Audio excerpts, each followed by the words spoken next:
Քննարկում ենք հարց համար 16 Հայաստանի Հանրապետության կառավարության 2001 թվականի նոյեմբերի 17-ի համար 1121 որոշման մեջ փոփոխություններ եւ լրացումներ կատարելու մասին հարցազեկուցող Կրթության, Գիտության, Մշակույթի եւ Սպորտի նախարարի պաշտոնակատար Վահրամ Դումանյան։ Շնորհակալություն, պարոն վարչապետ, հարգելի գործընկերներ, ձեզ եմ ներկայացնում կառավարության 2001 թվականի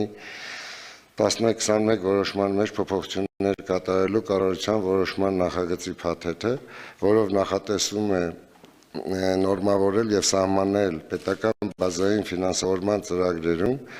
ներգրավված գիտական աշխատողների նվազագույն աշխատավարձերի սանդղակը։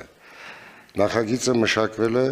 վարչապետի մոտ կայացած գիտության ոլորտի զարգացման հարցերին նվիրված քննարկման եւ համապատասխան հանձնարարականների հիման վրա։ Նախագծով նախատեսվում է 2022 թվականից սահմանել գիտական աշխատողների եւ գիտական ղեկավար պաշտոններ զբաղեցնող անձանց աշխատավարձերի նորմավորման սանդղակ, ըստ որի մինչև 2025 թվականը նախատեսվում է աշխատավարձերի աստիճանական աճ, մինչև հանրապետության մասշտաբով այսօրվա համար որոշակիորեն մրցունակ աշխատավարձային սանդղակ։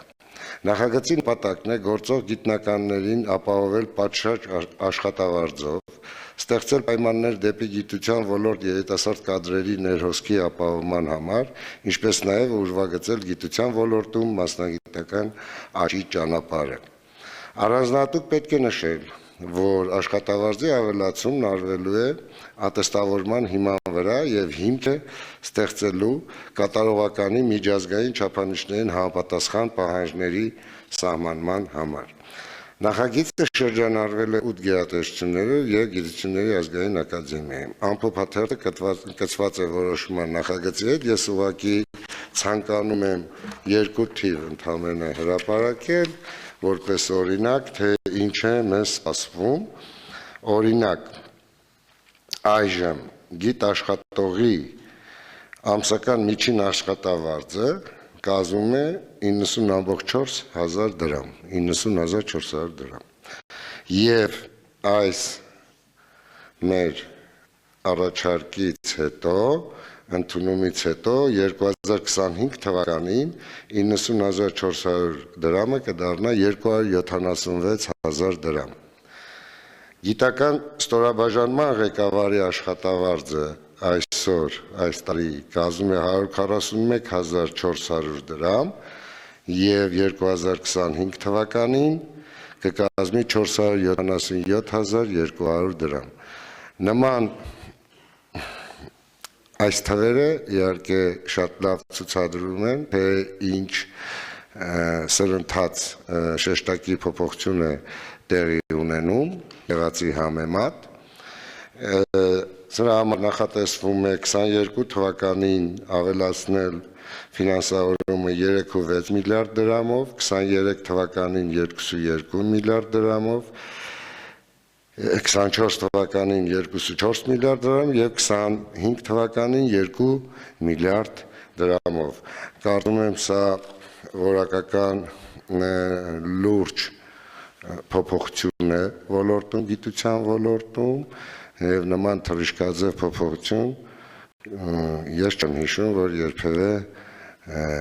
եղած լինի նախկինում, այնպես որ առաջարկում եմ հաստատել։ Խնդրեմ, պարոն Ավինյան։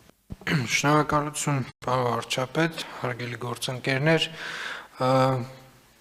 այս նախագծի վրա ակտիվորեն աշխատել ենք պարոն Դումանյանի հետ, գիտության կոմիտեի հետ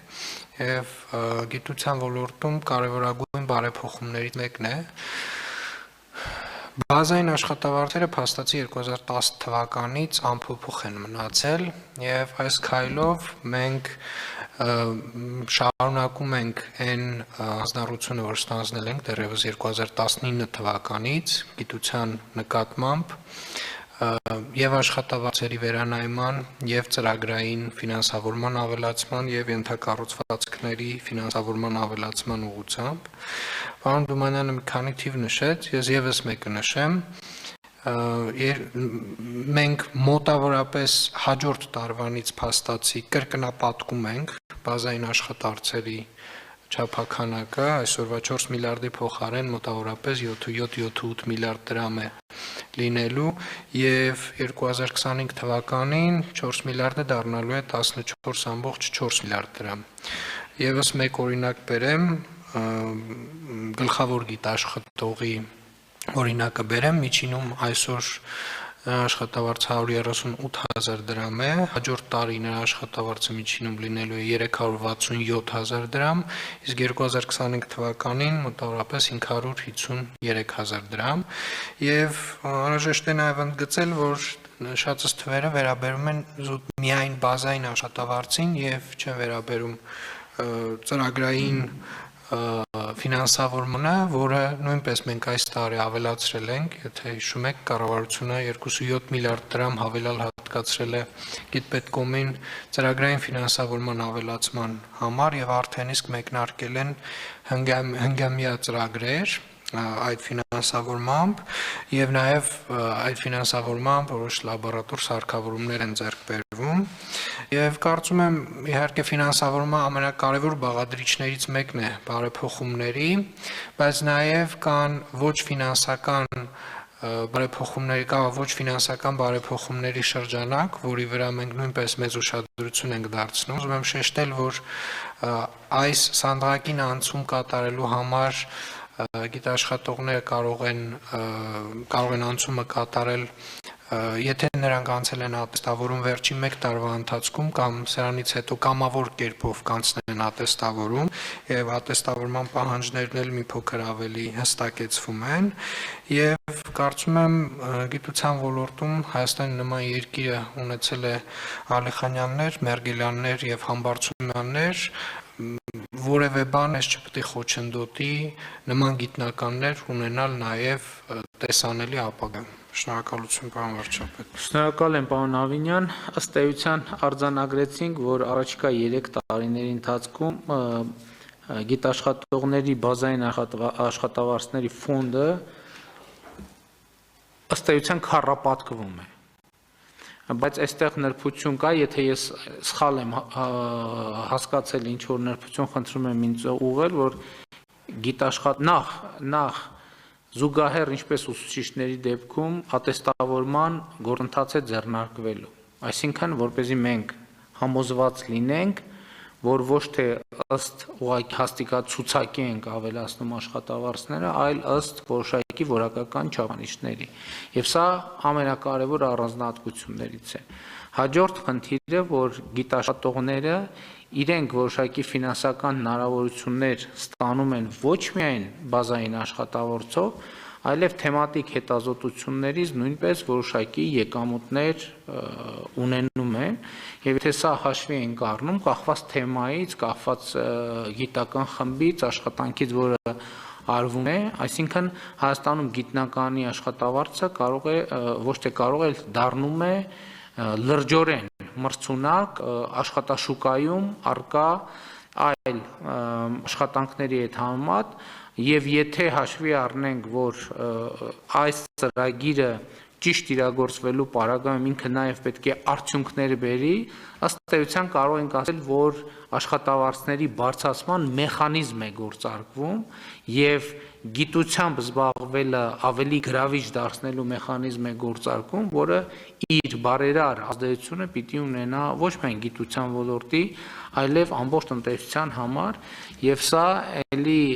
ճիշտ եք նկատում, պարոն Դումանյան, բավական երկար ժամանակ հնարքվող առանցքային հարցերից մեկի լուծումն է եւ այս տարի մենք արդեն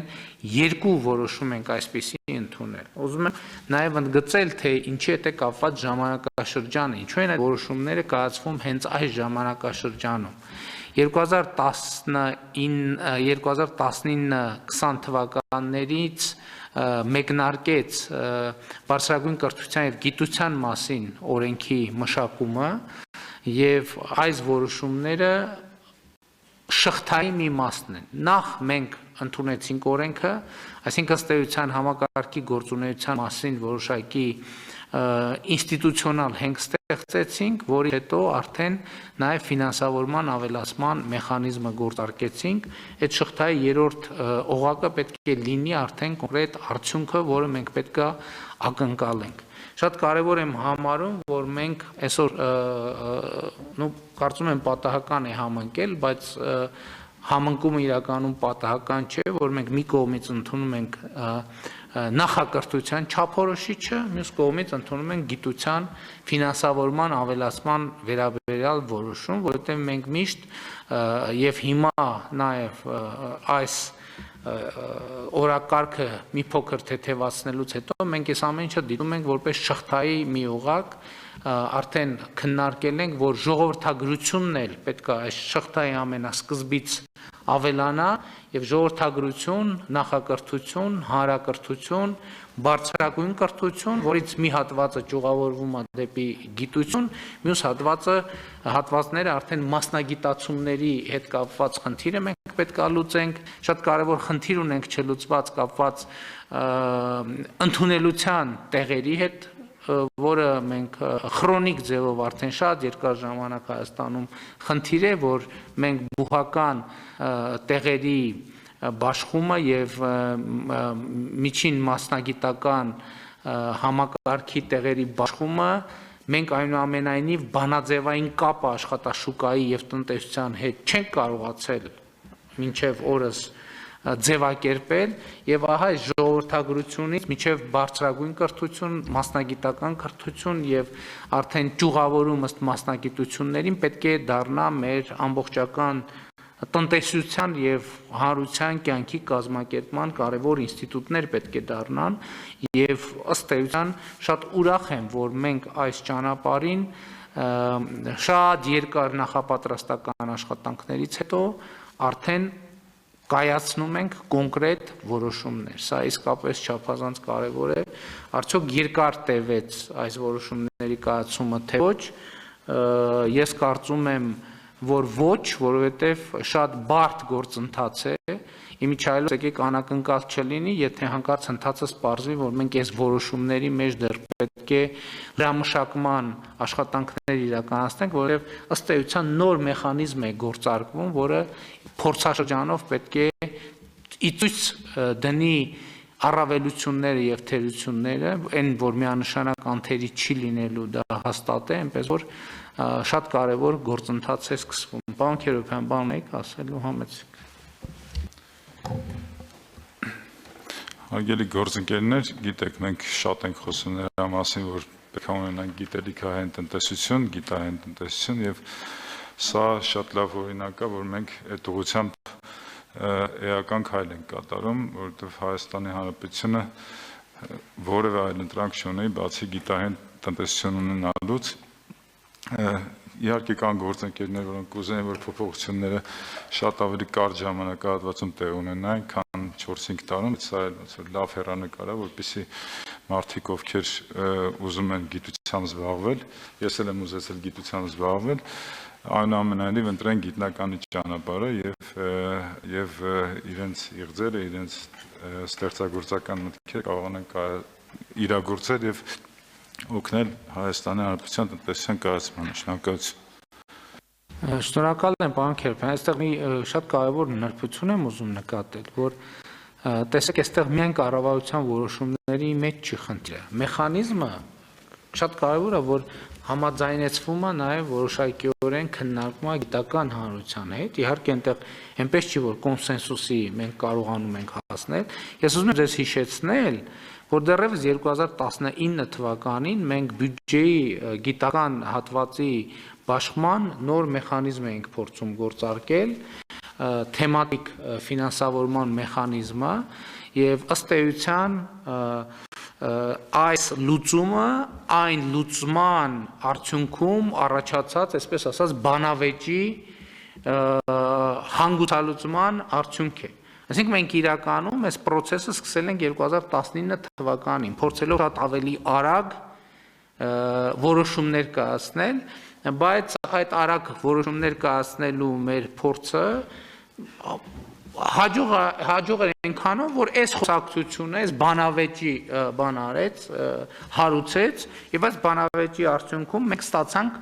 կոնկրետ լուծումներ, որը իհարկե պետք է շարունակվի։ Նկատի ունեմ դեռևս 19 թվականի բյուջեի մեջ ենք մենք փորձել թեմատիկ ֆինանսավորման մեխանիզմը դնենք, այնպես որ արագության առումով մենք իրականում պրոբլեմ չենք ունեցել, խնդիրը մեխանիզմի ամբողջական գործարկումը պիտի լիներ։ Այլ հարցեր համեցեք։ Ես նաև ուզում եմ ավելացնել, որ մենք շատ լրջորեն ենք վերաբերվում նրան, որպեսզի կրթական համակարգը ծառայի տնտեսությանը եւ այս տարի հասցրել ենք 18 ասպիրանտական տեղի պատվեր ստանալ մասնավոր հատվածից, այսինքն բիզնեսները տվել են իրենց թեմատիկ առաջադրանքները եւ դրա փողը, որպեսզի կրթական համակարգը պատրաստի այն կադրերին, որոնք իրենց պետք են։ Իհարկե, այստեղ միայն ասպիրանտական տեղերին է վերաբերվում, բայց մենք պլանավորում ենք այս ամբողջ սպեկտրով պատրաստվել եւ մյուս տարվա համար արդեն ճիշտ պատվեր տալ կրթական համակարգին։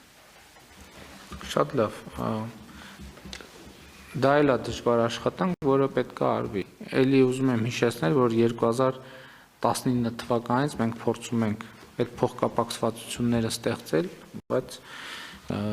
որոշակի դժվարություններ կան, որ ինստիտուցիոնալ եղանակով պետք է հաղթահարենք։ Այլ դիտարկումներ կան, չկան, ըստ այդմ հարցը դրվում է քվեարկության, ովքեր են դեմ որոշման ընդունմանը,